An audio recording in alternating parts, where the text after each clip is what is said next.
Ya, Assalamualaikum warahmatullahi wabarakatuh. Sahabat-sahabat sekalian, tetap semangat, semangat pagi, semangat siang, semangat sore, dan semangat malam.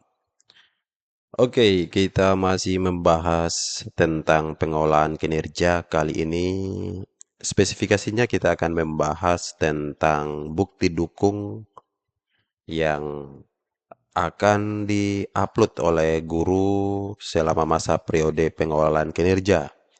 Ya, nah, karena ada banyak bukti dukung untuk pembahasan kali ini, kita akan fokus pada bukti dukung guru piket, yang mana tugas tambahan ini adalah tugas tambahan yang melekat di hampir seluruh guru di satuan pendidikan.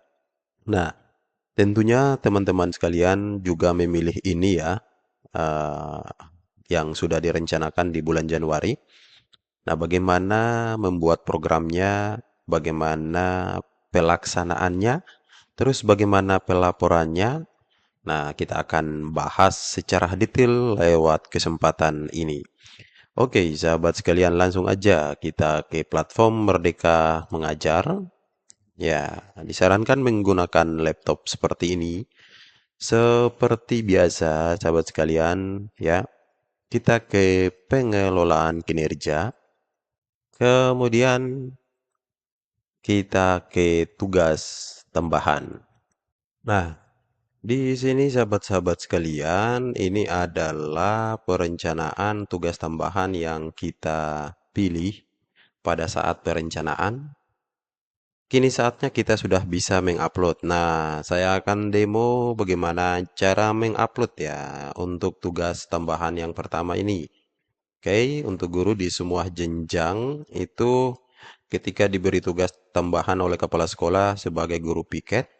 Nah, ini RHK-nya yaitu meningkatnya kinerja satuan pendidikan melalui pelaksanaan tugas tambahan sebagai guru piket. Statusnya belum dikumpulkan.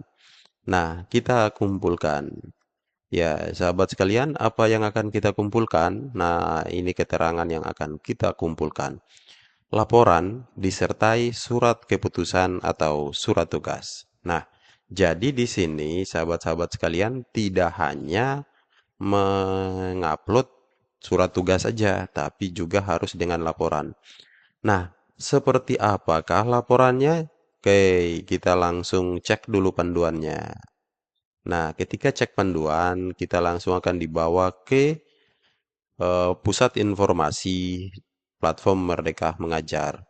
Oke, kita langsung ke pengolahan kinerja, lalu kita pergi ke perencanaan kinerja guru. Ya, langkah ini untuk kita melihat tugas tambahan ya. Nah, kemudian kita tentang tugas tambahan. Oke. Nah, ini teman-teman RHK tugas tambahan ini juga sebagaimana ada pada lampiran Perdirjen GTK ya 7607 ya yang bisa sahabat-sahabat lihat juga di pusat bantuan seperti ini. Oke, kita cari guru piket. Nah, ini ya, di semua jenjang ada guru piket. Regulasinya adalah Permendikbud nomor 15 tahun 2018. Nah, sebelum kita memulai membuat perencanaan untuk pelaksanaan dan pada akhirnya akan menjadi sebuah laporan guru piket, oke, kita pelajari dulu ya. Kita lihat dulu apa saja deskripsi tugas guru piket dan apa-apa saja yang menjadi indikator pelaksanaan tugas tambahan sebagai guru piket. Yuk kita buka Permendikbud nomor 15 tahun 2018. Nah, ini Permendikbudnya ya. Permendikbud ini tentang pemenuhan beban kerja guru, kepala sekolah, dan pengawas. Ya, kita langsung aja pergi ke rincian tambahan lain guru dan ekuivalensinya. Ya, oke. Kita cari guru piket. Ya. Nah, ini ya teman-teman, guru piket. Nah, ini tugasnya sudah ada di deskripsi Permendikbud ini. Oke, meningkatkan pelaksanaan keamanan kebersihan, nah, atau yang kita sebut dengan 6K, 9K ya. Jadi ada yang masih 6K, ada yang sudah 9K ya, ada yang 5K. Tergantung kebijakan di sekolah masing-masing. Kemudian tugas guru piket juga menerima dan mendata tamu. Terus mengordinasikan guru pengganti bagi kelas yang gurunya berhalangan hadir, mencatat dan melaporkan kasus-kasus yang bersifat khusus, melakukan kegiatan lain yang terkait tugas guru piket dan membuat laporan hasil guru piket. Oke, kita lihat di bukti fisik ya untuk guru piket. Nah, ini sejak tahun 2018 sebenarnya sudah ada nih dan sudah harus ada di sekolah kita ya untuk format laporan, format program ya. Kemudian harus ada surat tugas. Nah, ini per semester ya, sebagai guru piket dari kepala sekolah. Terus program dan jadwal piket. Oke, laporan hasil piket per tugas yang disetujui oleh kepala sekolah. Nah, eh, ekovalensinya adalah 1 jam tatap muka. Next ya. Jadi teman-teman melaksanakan guru piket itu sama dengan 1 jam tatap muka ya alokasi waktunya. Nah, jika sudah sahabat-sahabat, yuk kita langsung mendesain laporannya dan programnya ya, sorry, programnya dan juga laporannya. Kita langsung aja untuk mempercepat ini saya sudah desain satu laporan contoh ya. Nanti filenya akan saya tautkan di deskripsi video ini sebagai eh, sebagai apa ya? Contoh lah yang menginspirasi sahabat-sahabat sekalian. Intinya laporan yang saya buat ini berdasarkan deskripsi dan uraian tugas yang ada di Permendikbud nomor 18 tadi. Oke, pertama sahabat sekalian, kita buat dulu ini ya. Apa namanya ini? Cover lah. Ya, silakan didesain sesuai dengan kreativitas sahabat-sahabat sekalian. Ini halaman 1.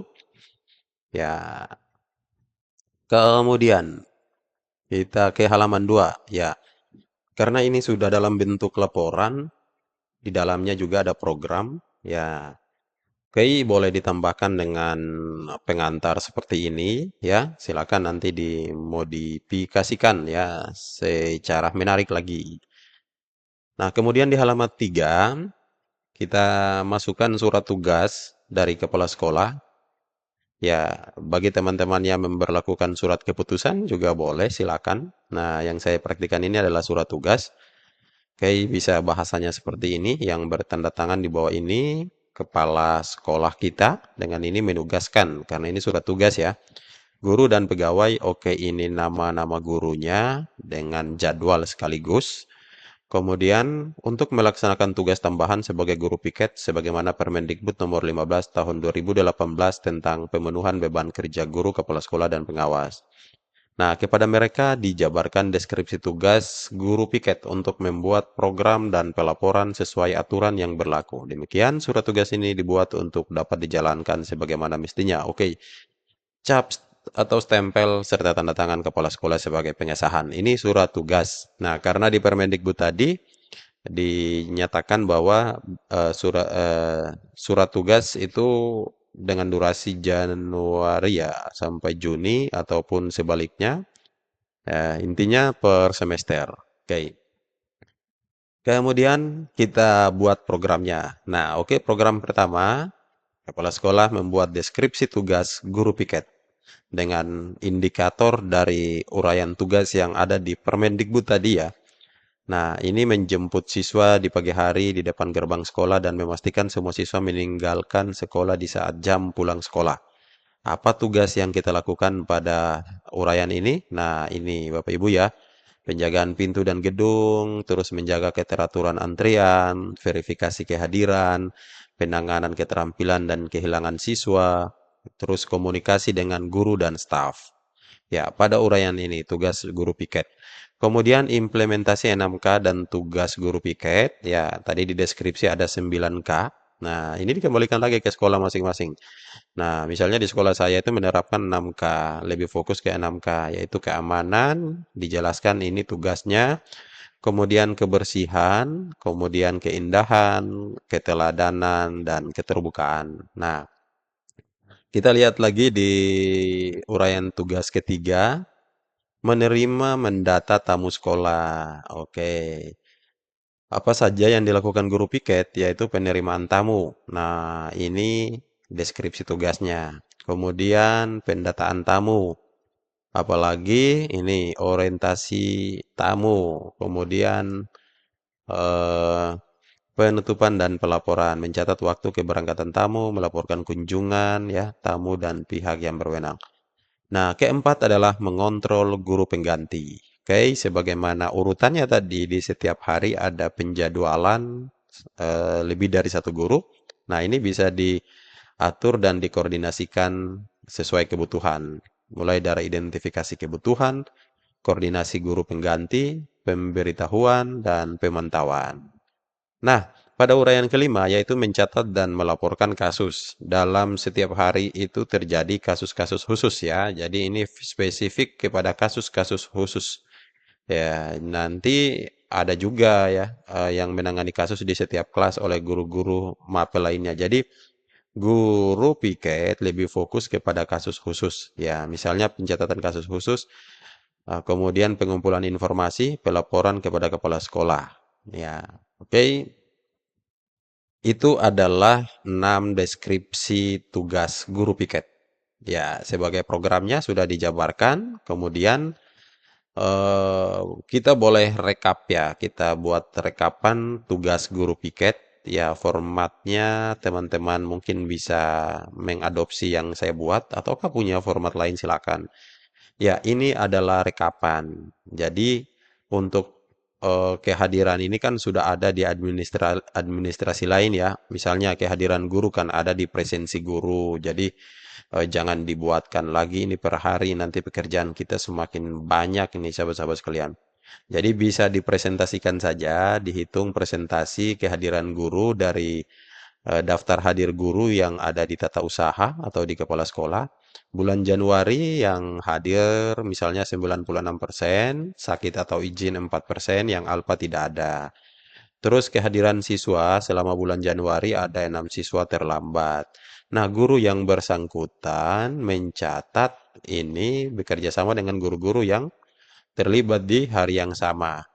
Terus adakah pelanggaran tata tertib? Nah, ada 2 poin. Nah, ini kan sudah ada di administrasi lain. Jadi kita cukup rekap aja. Kalau di sekolah kami begitu supaya tidak benturan banyak administrasi. Ya, kemudian penerima tamu dalam dalam bulan Januari ini sahabat-sahabat ada 12 tamu. Ya, apakah kita perlu merinci tamu-tamu ini siapa saja?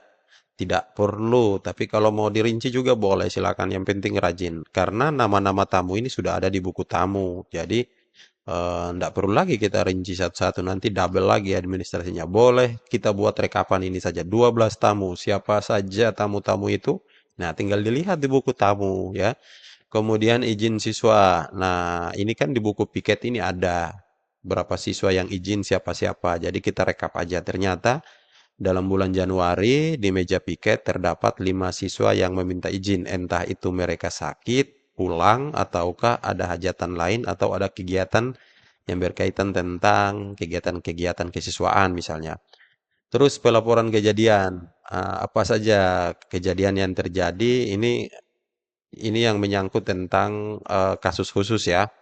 Ya, nah kalau kasus-kasus umum itu tidak perlu ditulis karena itu ditangani khusus oleh guru BK ya ataupun juga oleh guru yang pada saat itu sedang mengajar di kelasnya. Jadi guru piket fokus ke kasus-kasus khusus yang perlu penanganan khusus. Nah, misalnya peristiwa kecelakaan, ini contoh ya. Nah, kalau ada lagi silakan ditambah di bulan Januari misalnya terjadi konflik antar siswa. Nah, oke. Nanti kejadian ini kita akan masukkan di tindak lanjut. Ya, kebersihan kelas rata-rata bagaimana di semua kelas. Nah, misalnya bersih. Nah, pengakhiran kegiatan ini akhirnya ini maksudnya pengalihan ya, pengalihan guru piket ya dari guru satu ke guru lainnya. Misalnya guru A jam ngajarnya di jam kedua berarti dia ngajar. Jam kedua, jam pertama giliran piket. Nah, pada masuk jam kedua, dia bergantian dengan guru lainnya. Apakah tepat waktu? Nah, bisa kita tuliskan seperti ini. Selanjutnya ya, ini untuk bulan Februari, Maret, April, Mei, Juni. Ya, dilanjutkan ya. Ini hanya contoh sahabat-sahabat sekalian yang kami sepakati di sekolah kami. Yuk, kita buat jadwal pelaksanaan guru piket. Ini tinggal diambil saja dari surat penugasan yang telah diberikan oleh kepala sekolah tadi. Nah, teman-teman nanti bisa tandai teman-teman di hari apa dan dengan siapa-siapa saja. Oke, next. Nah, kita butuh buat ketercapaian tugas guru piket supaya laporan kita ini bisa akuntabel dan terukur oleh atasan kita. Nah, Bapak Ibu akan fokus di hari Bapak Ibu melaksanakan piket aja. Misalnya Bapak Ibu di jadwal piket itu setiap hari Selasa. Maka fokus ketercapaian tugas guru piket ini kan laporannya per individu atau kolektif bagi guru yang melaksanakan tugas di hari yang sama saja. Nah, maka kita fokus hal-hal yang menyangkut di hari Selasa. Oke, ini hanya contoh ya sahabat sekalian ya. Misalnya disepakati terpenuhi sebuah uraian tugas itu adalah 70%. Nah, ketika 70% kita centang aja seperti ini. Ini 6 uraian tugas tadi di bulan Januari bagaimana uraian tugas menjemput siswa apakah tercapai? Nah, oke bisa dicentang seperti ini. Ataukah teman-teman bisa dengan format lain, dengan cara lain, silakan. Ini hanya contoh yang berlaku di sekolah saya ya. Barangkali bisa menginspirasi.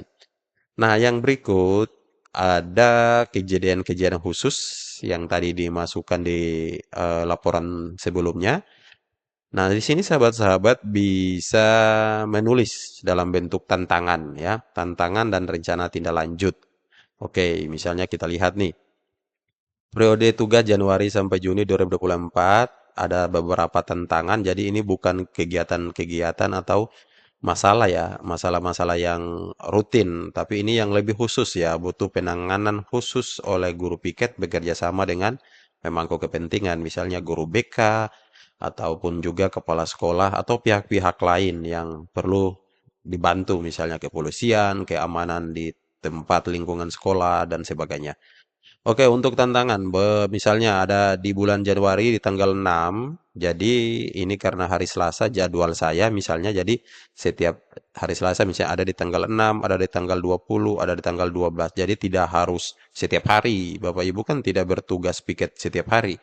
Bapak Ibu mencatat hanya pada hari tugas piket saja. Apakah ada tantangan-tantangan khusus dan perlu ditindaklanjuti? Nah, misalnya beberapa siswa sering terlambat saat masuk kelas atau tidak ditemukan saat jam pulang sekolah. Apa tindak lanjutnya? Nah, tuliskan bahwa kita sudah menangani masalah ini atau tantangan ini. Guru piket memantau dengan cermat siswa yang terlambat saat masuk dan memastikan bahwa mereka mencatat alasan keterlambatan mereka. Oke, ataukah ada lain? Silakan nanti dikembangkan. Kemudian saya kasih contoh yang kedua. Terjadi konflik antar siswa di area tempat kegiatan ekstrakurikuler atau di sekitar halaman sekolah. Terjadi pada tanggal 20 Januari. Tindak lanjut guru piket adalah turun tangan, segera turun tangan untuk meredakan situasi dengan pendekatan yang tenang dan penuh pengertian. Ya. Oke, selanjutnya nanti ditulis jika ada tantangan-tantangan yang didapatkan selama melaksanakan tugas sebagai guru piket. Bagaimana kalau saya tidak ada tantangan yang lebih khusus untuk ditangani? Ya, tidak usah ditulis. Tuliskan di hari-hari atau minggu atau bulan yang menurut Bapak Ibu itu perlu penanganan khusus seperti yang saya contohkan ini, kehilangan barang, konflik antar siswa, jumlah siswa yang terlambat semakin banyak misalnya atau pulang lebih dulu sebelum jam pulang sekolah. Nah, contoh seperti itu. Terakhir, jangan lupa lampirkan dokumentasi foto kegiatan Bapak Ibu. Ya, tidak harus melampirkan seluruh foto-foto dari Januari sampai Juni, tapi cukup yang mewakili aktivitas Bapak Ibu melaksanakan 6 tugas pokok guru piket tadi. Ya, oke. Terakhir kita tutup dengan penutup. Next, selesai. Oke, sederhana ini saja Bapak Ibu ya. Ini bisa dijadikan satu file bersama di sekolah ya diberikan kepada semua guru dan masing-masing guru menyesuaikan keadaannya berdasarkan jadwal hari piketnya. Ya, next selanjutnya kita jika sudah seperti ini, ya. Nah, teman-teman sudah bisa mengupload di PMM, di pengolahan kinerja. Kapan kita mengupload? Ya, jangan dari sekarang dulu, karena periode melaksanakan tugas itu kan sampai Juni. Nah, nanti di bulan Juni baru kita upload ya surat tugasnya. Oke, katakanlah ini sudah sampai bulan Juni, kita sudah laksanakan tugas tambahan dari Januari sampai Juni. Terus kita sudah buat laporannya dengan periode Januari sampai Juni. Sekarang saatnya kita unggah. Oke, kita unggah. Nah, apakah tugas piket itu sudah Bapak Ibu unggah di bukti karya Bapak Ibu? Nah, kalau Bapak Ibu unggah di bukti karya, maka file PDF kan tadi masukkan di kategori praktik baik, ya.